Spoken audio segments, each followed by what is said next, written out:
hear screams. I don't know. We'll see what happens. So. Well, if you need to, there's a little mute button right there, and you can just click on that mute button. Matt, you're good. You there? Yeah, I'm good. Yeah, Yep. you're good, Matt. I can hear you now. Awesome. All right, guys. So we just hit the record button. Let's go ahead and get this thing started with a little formal introduction. Hello, and welcome to the only live, interactive, streaming video show on the planet that discusses, debates, and delivers important tips and tools for dads. Congratulations, Matt and Ammon. You have personally been selected to step up to the mic and deliver fresh, relevant content, tell stories, and share your own personal path to fatherhood. Want to learn more about this important topic, the most important topic that a man will ever have? Need to hear dinner table topics and captivating stories that will capture your children's attention and imagination. On this show, we will learn and grow together as a community while holding each other accountable to improve each and every day. So what are you waiting for? It's time to show the world what makes you a father of the future. Be honest, tell your friends, laugh, cry, and open your hearts so that we can all learn what it takes to be committed, engaged, and devoted to the children in our lives. My name is Luke KAYYEM, and I am a father of the future. Ammon Woods and Matt Emmerson, welcome to Experience Number 9. Thanks for coming, guys. Thanks for having us, Luke. Yeah, so Matt, let's start with you. You're outdoors, and we don't know how long this reception is going to hold up for now. So I'm going to go ahead and let you go first. First topic of the night is, what is your path to fatherhood? How did you get to where you are? Let's start not only with your childhood, but where you are right now. Talk about your kids. Tell us who they are, and we'll go from there. Well, I have two boys. My older son, Tyler, will be 11 this December. And then I have a 6-year-old, Braden, who is in first grade. My path has been kind of a little bit of a change, a little bumpy, I guess you could say. I grew up in upstate New York, Buffalo, the child of divorce. My parents divorced when I was 13. My father passed away 14 years ago.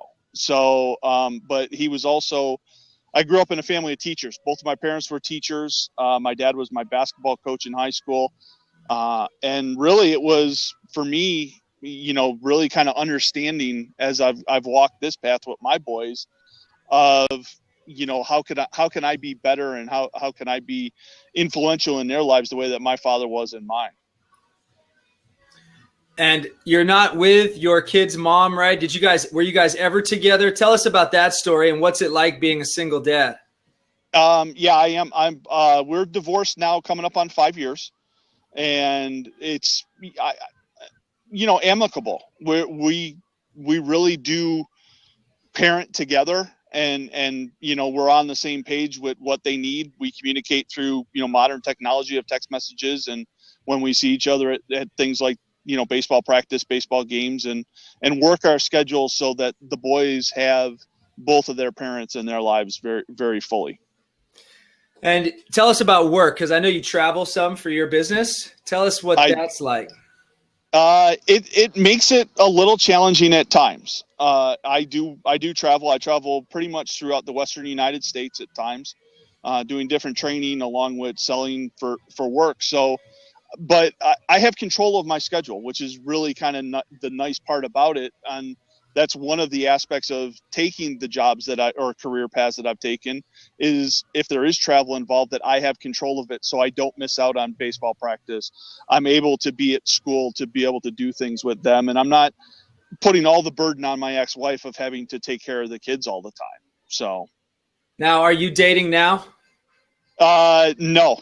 That's one of the things that over time, especially through the divorce, that I've been very protective of the boys. I have dated before. I've been in 2 serious relationships, one for about 1 year and 2 months, and the other one for about 6 months. And in both relationships, the boys never met the person. My kind of rule is, in dating someone, is that it has to be really going somewhere. There has to be a really strong commitment in order to bring that person into their life, because I just don't want it to be a turnstile of people, being in and out and having to constantly explain it to them. Yeah, my mom only met 2 women throughout all the years. One of them I married. So I completely understand. You got to take the right one home to the kids now.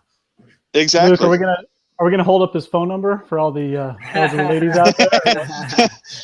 I got no problem with that, Ammon. So what you don't know about Matt is he is standing 6'8". 6'6". 6'6". Yep. Yeah, he's standing 6'6" tall. So he makes giant, healthy babies. So that's also a plus in the single man's category. All right, Ammon, tell us about yourself, man. I've known you for a few years now, and you're obviously a big family man, a little bit different background than Matt. So please explain where you come from and who's in your house right now. Yeah, so father of 4. I've been married for about 13 and a half years. My children, 2 boys, 2 girls, range from ages 11 down to 5.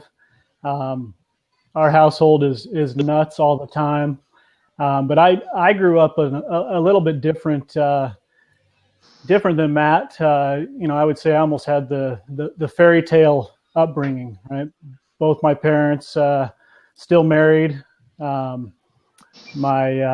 dad was a dentist, so he had Fridays off almost every Friday, and he made sure he was at all my ball practices and games, and I'd see him peeking through the window at basketball practice. And so really just a really great role model as far as a father figure for me. And we're still, thankfully, both my parents are still alive. We're still very close. So, and then I've got a really great wife. Her name's Brooke. She holds down the fort. I travel a little bit for work as well. Okay, so hold on. I got to put you on pause there for a second. You were you were a fitness professional for many years. You and I have worked together and alongside each other at many events. Corporate business brought you back to the unreal world. Tell us about that shift, because as a gym owner, we write our own schedules. We're home all the time. The kids are with us, but you went back into corporate, and tell us how that experience has changed the kids. Yeah, they suckered me back in. So, so January went back to corporate sales position, and it's been it's been interesting. At first I thought that it would be a huge change and I would see less of my children, but as with the gym business, you're always there. It's early mornings, late nights, and so I'm actually, with this job, I'm still running the gym kind of behind the scenes, but with this job, when I'm home, I'm actually home. So even traveling a couple days a week, I still feel like I'm home and more engaged, doing this. But, it's a zoo trying to do both. That's for sure. Now, when you do travel, and I'm going to use my wife as the example here, but she went back to corporate as well, and she had been running the gym with us for about 4 or 5 years. And she's in Chicago right now. She's in Maui, fortunately, with us this weekend. The following week, she's in New York. And we never missed a single event together. So she gets on the plane now, and I'm in charge of the gym and the kids. And I look at her and I go, there's one little piece of you that absolutely loves getting on that airplane and being an adult for at least 3 or 4 days. Do you get that same feeling? Yeah, except for me, it's hard to enjoy because I feel guilty putting more work on Brooke. But it is nice some nights to just crawl in bed and not have to mess with bedtime, because as you guys all know, bedtime is a nightmare. It's a witching hour. So yeah, people don't realize that being an active parent, an active father, is so much harder than just being a dad, right? Anybody can be a dad, but being active, taking your kids to practice, being at sporting events, taking them to school. Last night, so the hardest thing for me when my wife is out of town is lunch, right? Because my wife has set the bar so high for these custom lunches that Whole Foods doesn't even carry. Last night, I had to go over the top, and I got some salmon. My son loves teriyaki salmon. I put it in with the pita chips, the plantain chips. I added the guacamole. I had the sliced melon. I put the berries in. I mean, it looked like a first-class flight to London. and it took me like an hour and a half, right?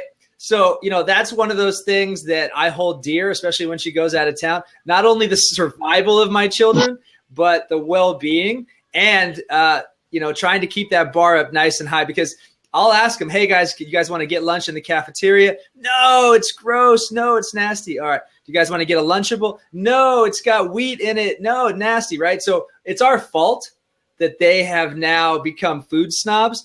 But that's the hardest thing for me when my wife is out of town.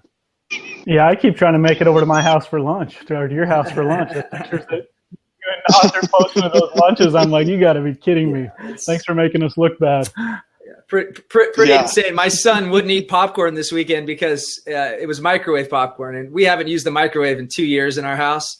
And I tell my son all the time about, the toxicity of the actual microwave. So he wouldn't eat microwave popcorn. My wife looks at me and she's like, really? This is your fault. The kid won't even eat popcorn. I'm like, well, let's get an air popper instead of the microwave. Exactly. Oh, man. All right, guys. So let's go around, starting again, Matt, with you. What is a family tradition that you have created with your boys and something that you do on a reoccurring or annual basis? It's not as much as a tradition as something that we've committed to each other since the divorce, is that we make decisions no matter what it is, where we live, to how we're going to celebrate, different things, but we bring it to a vote. I allow them as a 10-year-old and a 6-year-old, and I treat them like people, not just my kids. They have equal say. If it's a matter of buying a car for work, or like I said, where we're going to live, it has to be a reasonable decision, but they're involved with it. So they feel that they're a part of, this is us. This is Team Emmerson, the Emmerson boys going at it and, and living life the way that it should be. And we take it day by day. So, like you said, like with lunches and stuff like that, I allow them to make the decision. Now, it's not Lucky Charms for breakfast. It's, things like eggs and things that are good for them, but I give them the option. They get to vote, now with pancakes, it's no longer chocolate chip pancakes.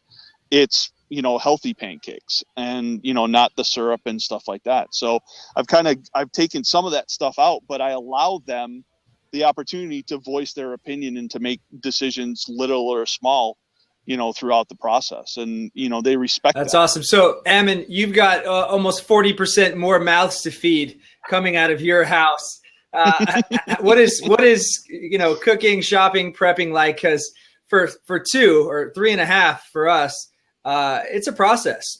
How do you guys handle that? So I'm usually in charge of breakfast. I'll usually make bacon and eggs, or make them their oatmeal, or it's kind of cooked to order. They get to kind of order whatever they want, and then I make it up in the morning. So that's kind of a chaotic time. And during breakfast, we try to read from the scriptures. Okay, I'll check kind of give them a head start on the day. And then at night, sometimes it's a free for all, but most of the time Brooke gets something pulled together. And then lately we've been doing. Have you heard of Blue Apron? So it's a meal delivery service. They send you all the ingredients with the recipe, everything you need, so you don't have to go to the store at all. And that's been kind of fun to try out different, healthy, fresh recipes and things like that. So we've played around with that a little bit, but for the most part, it's just a lot of planning and everybody's going different directions and trying to shove food in people's faces. So do you guys hit Costco at least twice a week, or is it once a week sufficient? We probably only hit it about every 2 weeks. So yeah, but we love a good Costco run. And who's the best chef in the house? The best chef in the house, Brooke makes the best key lime pie in the world. But as far as maybe, other dishes, I don't know. I may have a slight upper hand. Hey, nothing wrong with that. One of the activities that I've done with my kids for years since they were born. I remember taking Ken grocery store shopping with me when he was 6 months old, and it was something we did. It's a very scenic, colorful, visual place, a grocery store, right, with all the different items and objects. And we would spend hours, in the grocery store at a time, just looking at everything. Fast forward a few years, and we're teaching our kids to be healthy and fit. And now we're spending a couple hours in the grocery store, but we're reading labels. And that's been the biggest lesson that we've been able to teach our kids from a holistic standpoint is don't just consume food and beverage, but look at it, read it. Is it worth it? How's it going to make you feel in the long run? How's it going to make you feel tomorrow? And at the end of it all, is it going to help you perform better? Whether it's performance in school or at home or play or in their sport. All right, guys. So we like to have a quote of the week. I would love to hear any quotes that you guys may have. I'm going to go ahead and start with Yogi Berra, who passed away a couple weeks ago. And I use this all the time with my son, who's a baseball player, and we understand how mental the sport is. So Yogi said that baseball is 90% physical and the other half is mental. And, you can spin it as many ways as you want to. I tell my son all the time, stay positive. Don't start to freak out. Don't get upset. And I'm going to talk about freaking out here in a moment, how you guys handle that. We actually spent the weekend in Montana, and we got chased down by a bear. We didn't actually see it, but we heard it roar. And my son and I both freaked out. I led the freak out. So let me tell this story real quick before I'll let you guys get a chance to think about your quotes. But we're in Montana. We're on 100 acres of raw land. There's what they call glamping, which is glamorous camping. And there's some teepees, tents that are set up right on the water. So we're at a wedding. The wedding's a couple miles away. We get dropped off in one of the vans as one of the first parties to leave the wedding. So there's 3 or 4 different camps along this river. And our driver, who didn't really know where he was going, dropped us off at the wrong camp. Well, all the camps look the same. So imagine you walk in and there's an outdoor foyer with, a couple chairs and a table and a kitchenette and a fireplace. Well, we walked down into the guest room of what we thought was our place, and everything was the same, the furniture, the refrigerator, but it was in a slightly different place. So we knew something was wrong. And my wife goes, oh my gosh, I'm carrying my daughter. My son is half asleep. It's like 10:30 at night. The guy in the van drove off, and we're sitting there going, this is the wrong camp, right? There's no lights, like pitch dark. So my wife has the idea. She says, here, take my phone and go walk up the trail and see if you can find our cabin. So my son goes, I'll come with you, Dad. So we turn on, the iPhone flashlight, which is 8 inches at the most, maybe, 10 volts of electricity. And we head out, and we're out for possibly 100 meters or so. And we see one place, and it has, the name on it. It's not ours. We keep going a little further, not ours. Next thing you know, I grab my son, I turn around, and I am hauling. I'm grabbing him with me. He yells out, Dad, are we going to die? I say, no, stop freaking out. Next thing you know, I'm freaking out. He's freaking out. Our daughter's freaking out because she heard the roar. Everybody's freaking out. So I did a terrible job at handling a high-stress situation with my kids that had I been a little cooler, calmer, and more collect, I might have been able to resolve it. Long story short, we heard 3 more roars a little bit further away each time, and then we ended up calling the van to come back and pick us up. So, well, maybe you scared it away. Maybe your freak out was a good thing. Yeah. So I always talk about Shrek and being a dad, being the leader of your family. Shrek has a roaring moment in his 3rd episode, and he yells and roars at absolutely everybody. And I think about that sometimes when we go into those high stress situations. And, Navy SEALs, guys that we train that have to really understand their limitations and that the mind is stronger than the body. They know how to handle those stressful situations better than anybody else. So I want to hear a quote from you guys, and I want to hear a stressful situation that you were either able to calm everybody down or you flipped out like I did and ran away from a bear. Matt, go for it. Yeah, I was going to say kind of the motto for us is live for today. Always try to improve your life or someone else's life today, because, you know, in the stories, and now that they are getting older, they've never met my dad. They never will, because he passed away before they were born. So we're starting to get into that phase of, you know, who is grandpa? And that's where a lot of our relationships that I still have, such as with my stepmom, friends of my family and stuff like that, that I keep those relationships very strong, because I want my boys to hear the story of their through not only my, you know, stories, but through everyone else's stories also. So it's, you know, it's live for today. Be yourself and live for today is the big thing. You know, for, you know, a freak out moment was probably with both boys. Unfortunately they've both managed to get bad enough that they've needed to get stitches. One for Braden, it was at school. With him, I wasn't too worried. Pretty easy going and come. So picking him up and taking him to the ER, he watched the doctor put stitches in him. Tyler, it was the middle of the night, 3 o'clock in the morning. He fell. He cut his ear. Bleed crazy when it's a wound or an ear. And I literally had to wrap him up in a blanket so he couldn't move his arms or his legs, and buried him so that he couldn't move at all, just so they could put 3 stitches in his ear. And I look over, and at the time his mom is sitting there, and I look over, and she just has tears just flowing out her eyes because she can't believe her little boy is hurt. And, you know, to me, it was just like this moment of, oh my God, this is real at this point, you know. And next thing you know, he was fine. You know, you learn to, especially with the older one, that it's never as bad as it seems. So. And you can always tell how serious it is based on the amount of space in between the actual cry and the sound you hear. The cries. Yeah. Yep. All right, Ammons, go ahead, brother. All right. So one of my favorite quotes: be bold,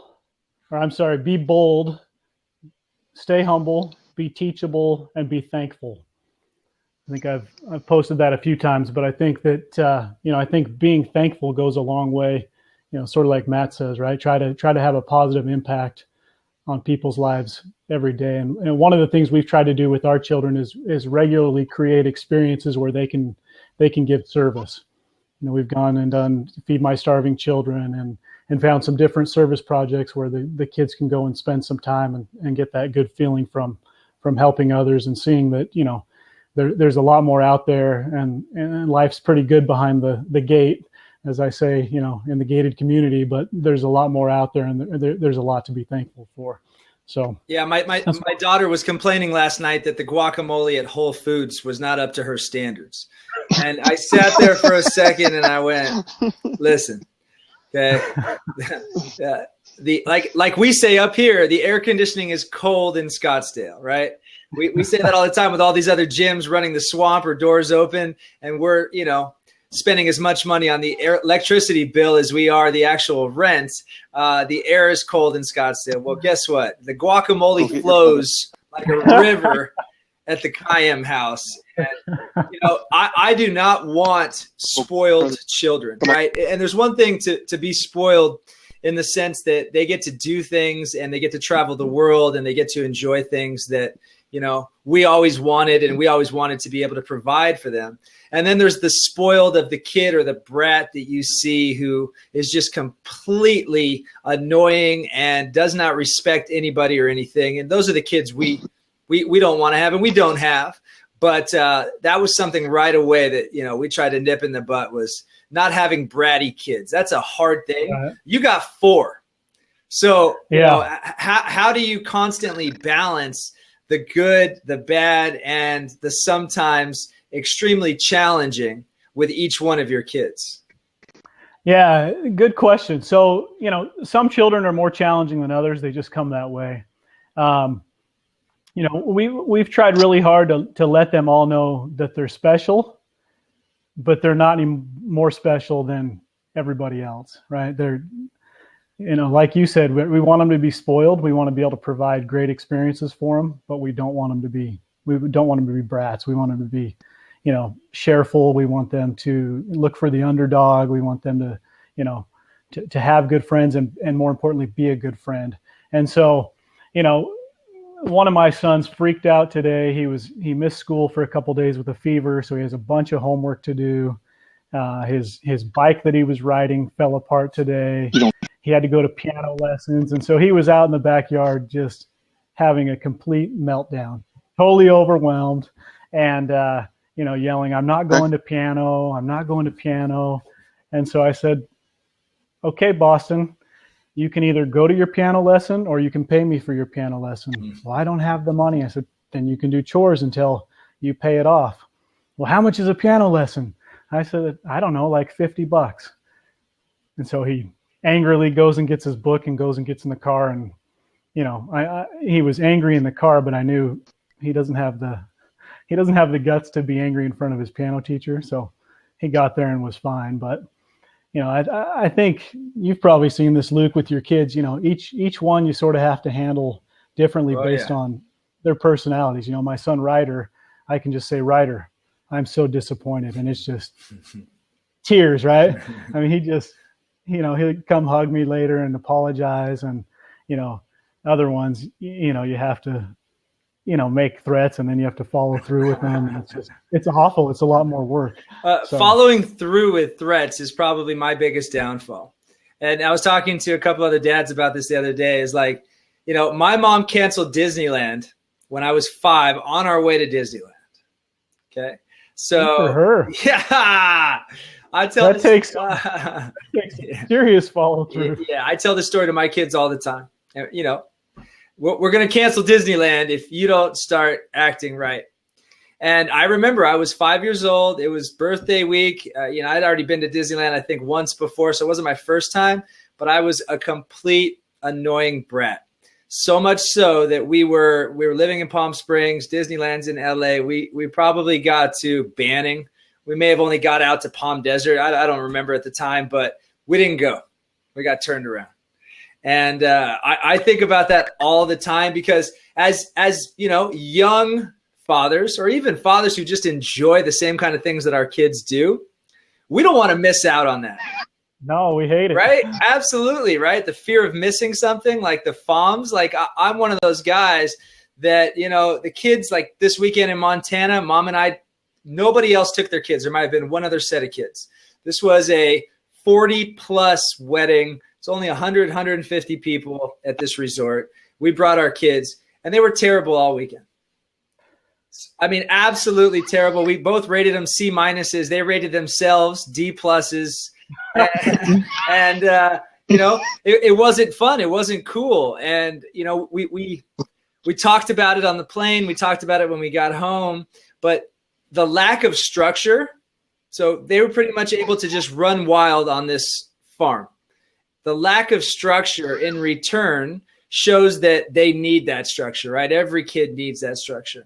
And I was one of those kids growing up without a dad that I could do pretty much whatever I want to. I could pull anything on my mom and she wouldn't catch me, right? I was driving that little white Mercedes around when I was 14 years old as a freshman in high school.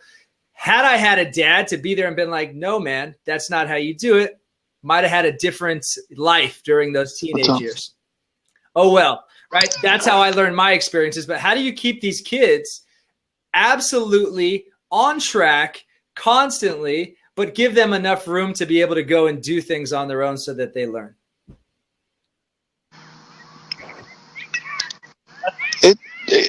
It's hard. It really is because, I mean, they're different personalities.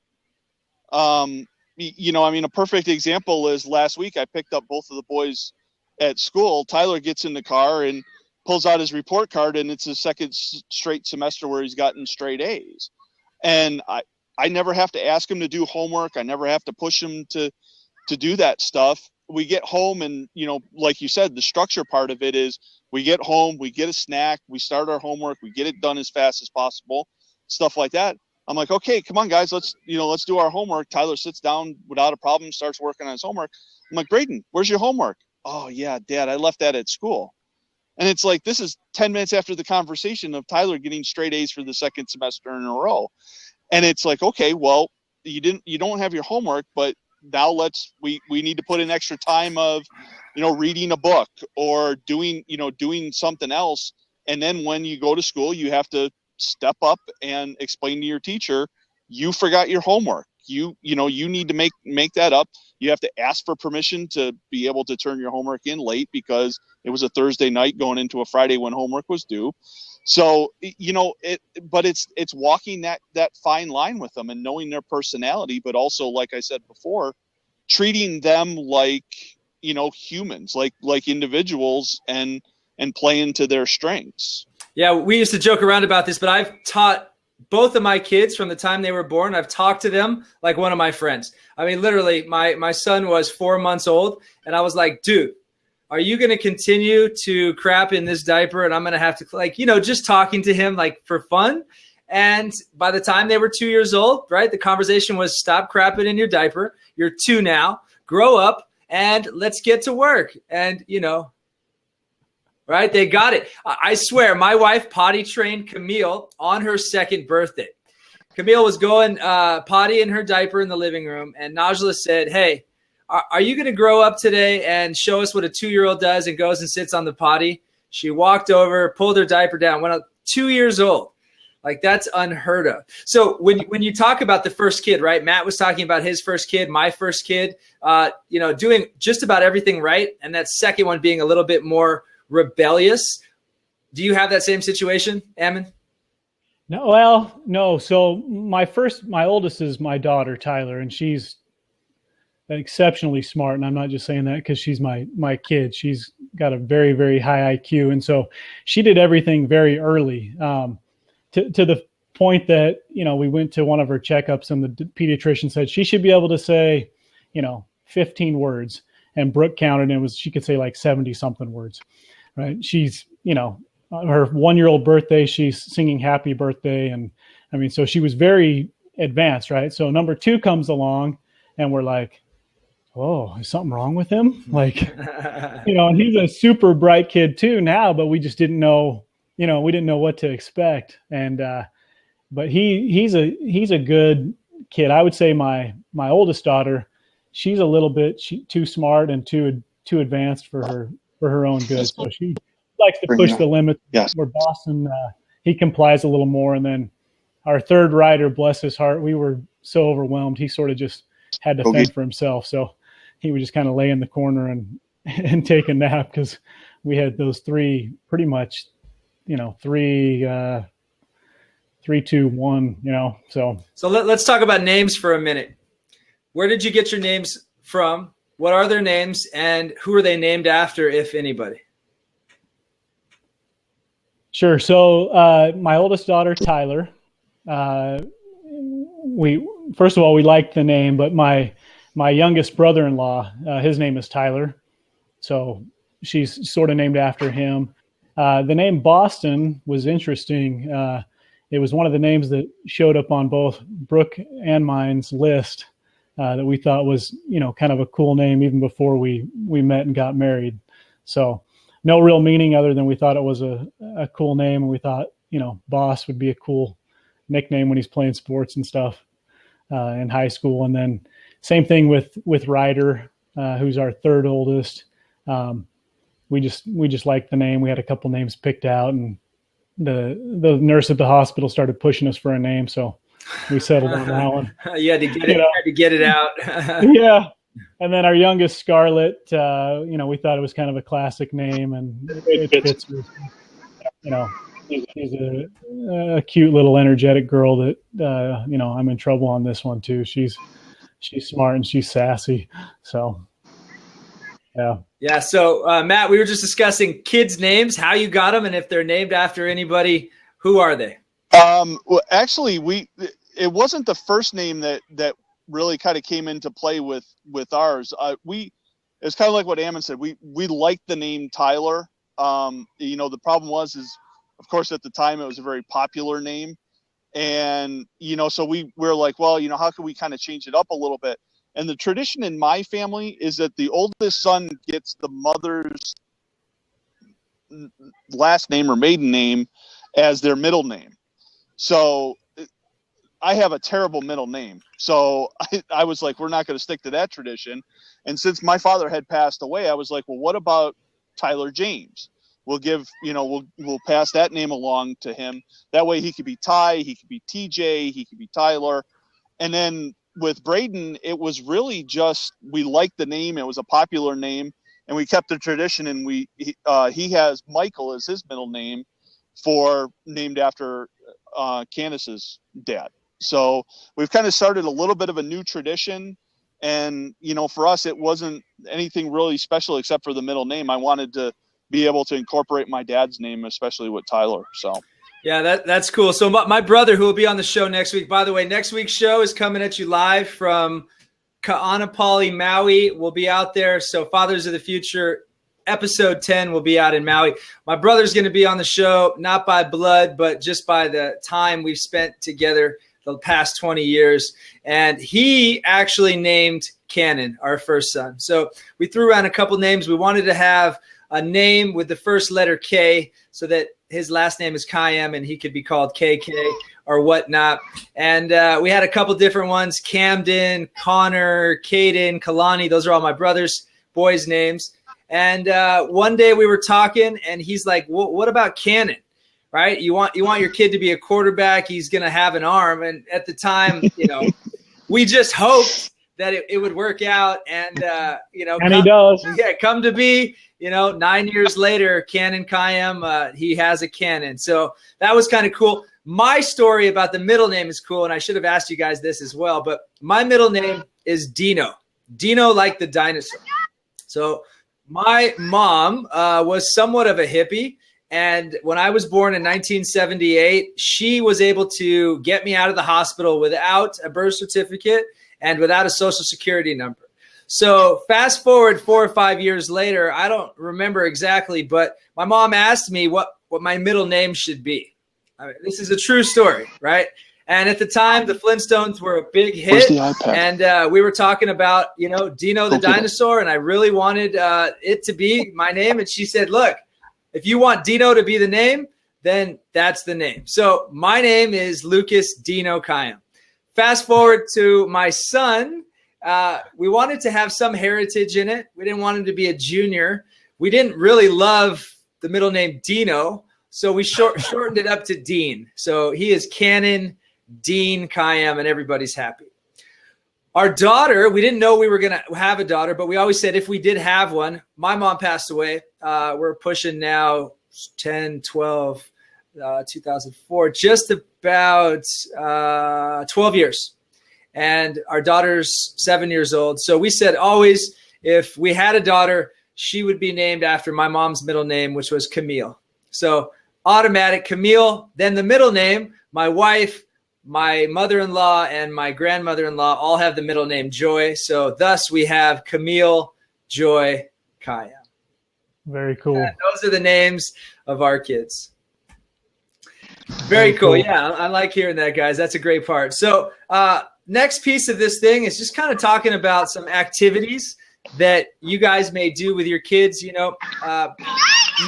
My daughter is super, super creative, and she made this for me for my birthday literally an hour ago. I don't know where she got the idea. It might have been something that they learned in school, but literally this is a red, Dixie cup. She took a bunch of pictures from my phone. We printed them out, and now she's made me some flowers.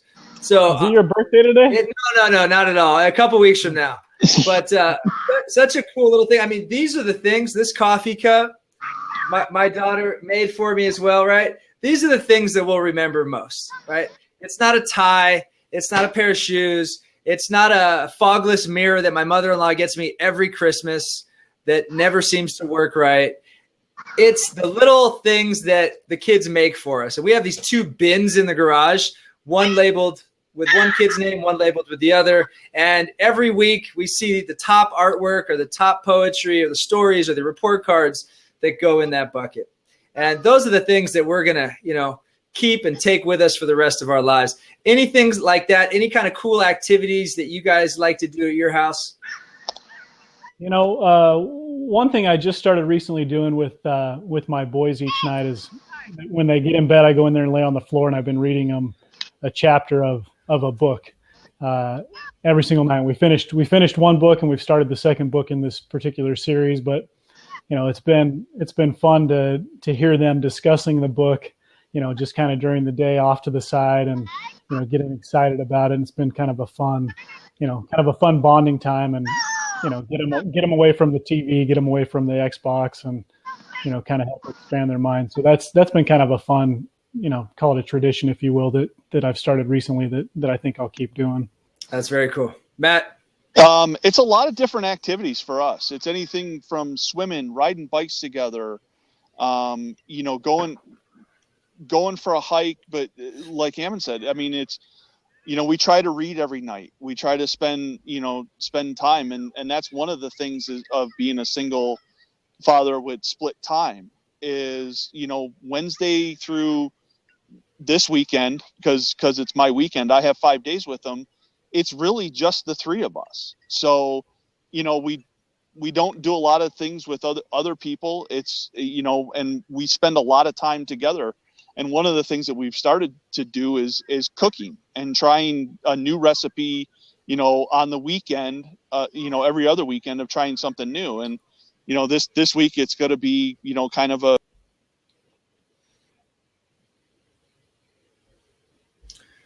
There's nothing like a frozen fruit salad to get the party started right there. So is he back? No. Yeah. So Luke, Naj's been traveling, right? I think we got to give Matt some serious kudos. When Naj is out of town, that single parenthood stuff is for the birds, don't you think? Yeah. So she's not on right now, but I spent $180 at Whole Foods yesterday, and I literally got like 8 items. Like, unpacking it, looking at it in the fridge, I was like, oh, yeah. My wife's just joined. Hello, sweetheart. We're just talking about you from Chicago. I hope you are staying warm. We're talking about single parenting duties. I got Matt Emmerson right below, and of course, my man Ammon right above. Hey, Matt, you keep cutting out a little bit. We'll try to keep you on for a little bit longer. We got a few more things to talk about. Yeah. So greatest place you've gone with your kids, whether it's traveling or the Grand Canyon or a lake, fishing? For me, it was Legoland. They're both very much into Legos, and to see the creativity side of it. But I was kind of looking back at the pictures. It was a few years ago, but just to see the change in them now. Braden was about 2.5, and just to see the difference, 3 years later of how he looks, how he acts, and things like that. And same thing with Tyler. I mean, he's so much taller and more grown up now. So, to see the difference, but to me, that was just, we got a chance to ride on the rides and, see all the different Lego things and stuff like that. And just that experience of excitement that they had, I think was the really the neat thing of that trip. Yeah. I took all of our kids and a few of their friends to Legoland last summer, and we didn't pay our mortgage that month because I ended up taking 6 kids. So yeah, definitely one of the priciest trips we've had, but it's all about the experience. What about you, Ammon? Have you gotten a chance to travel with your guys yet?